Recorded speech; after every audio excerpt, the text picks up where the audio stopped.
Hello YouTube, this is Tammy Pie and I'm back with another video. Today is going to be the 10th installment of our hashtag Top Tarot Trumps by Musings by Masha, and it is the Hermit card. And I'm not sure, I guess I'll do it straight on. I'm never sure whether I should just keep facing or if I should go ahead and switch the camera over so you can look at the cards better. Let's do it this way. Okay, so I have 11 cards here. That's not too bad because this is a favorite archetype. A lot of people, when they look at a deck that they want to maybe add to their collection, they do look at the Hermit card because it is kind of iconic. It's kind of one of the tarot reader cards, along with the High Priestess or the Magician. So it's the 9th Arcana, and it is generally the Virgo card. It is the old man who retires to the cave up a mountain and seeks enlightenment, seeks higher knowledge, which he needs to do by himself. This hermit is shaped like the what is it? The original letter, Yahweh, Aleph, I think. There are several ways that this card connects to different trumps. One of them is this is the sun. Another is, as the monk here, he is also shown in the Lover's card as the one performing the ceremony. This head here is the head of an ibis. So this is actually the god Thoth. His walking stick is in the shape of a sperm, along with this teeny tiny unborn fetus. He is traveling perhaps to the underworld. So this is Cerberus, and this is the world egg, or the cosmic egg. So a lot going on here, a lot in this card to learn from and to take from. My second card here is from the Touchstone Tarot. And this is a favorite because I like the idea of the monk. Monks are typically known for going back to their places, sometimes in absolute silence, to educate themselves. And this is Saint Francis, who is my favorite saint. Here's another one that I just love because I love the way it looks. Marie White's Mary L. Tarot. These paintings are just beautiful.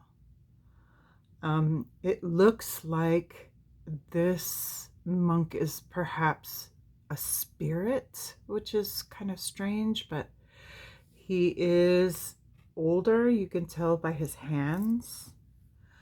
He carries the lamp, and it looks like he is maybe going up a mountainside, but also being splashed by the sea, which is one of my favorite natural phenomenons. I like when the ocean hits the rocks. It's just particularly beautiful to me. Here we have the Wild Unknown Hermit, which is a tortoise. And tortoises live for hundreds of years, sometimes. Um, so this is going to be a very old creature. He has his own cave here, right? And here is the enlightenment that he seeks. Um, from my beloved Supernatural Tarot by Insight Editions, we have Bobby Singer. And Bobby Singer does live in a cabin in the woods by himself. He spends a great deal of time reading and studying, and he happens to be the person that our heroes, Sam and Dean, go to for when they want to know something, that they don't know, that they can't find out. They go to Bobby because he knows.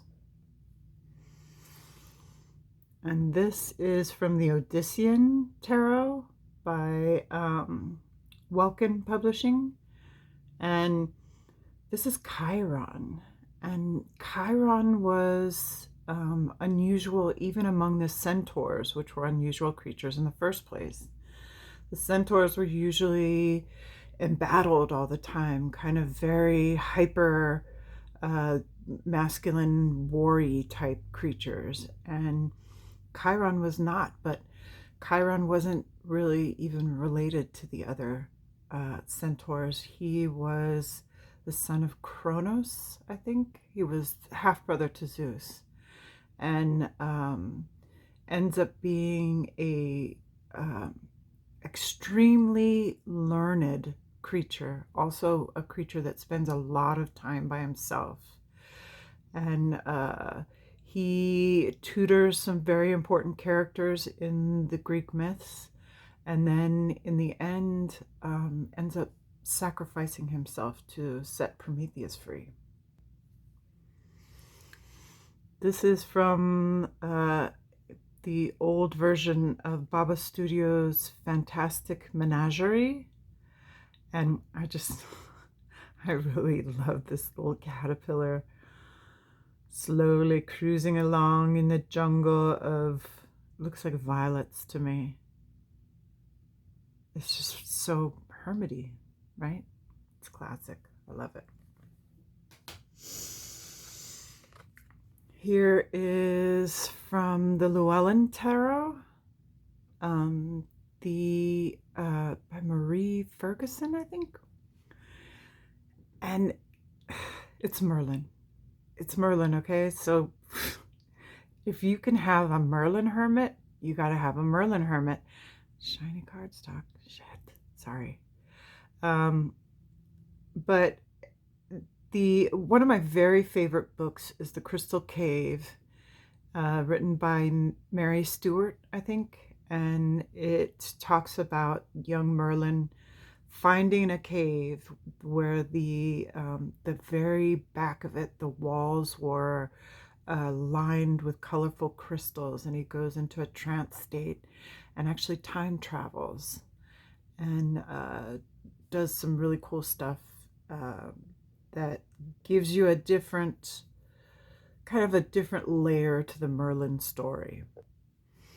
I just recently got Persephone's Garden Tarot, and I like it renamed as Solitude. I like this very approachable, very relatable, in my opinion, hermit. This feels like it could be a tarot reader or anyone, really, anyone who has got to take time to sit back and think about some things. Maybe, look up some stuff, get themselves educated. Yeah, this just looks like very, very soulful, very relatable card.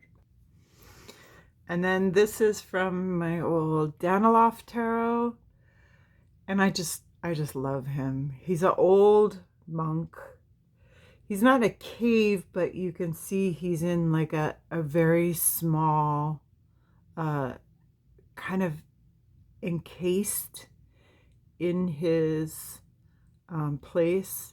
He has the time, the hourglass, as well as the lamp, which I really love because that ties back to old Marseille, where he was actually once Old Man Time, right?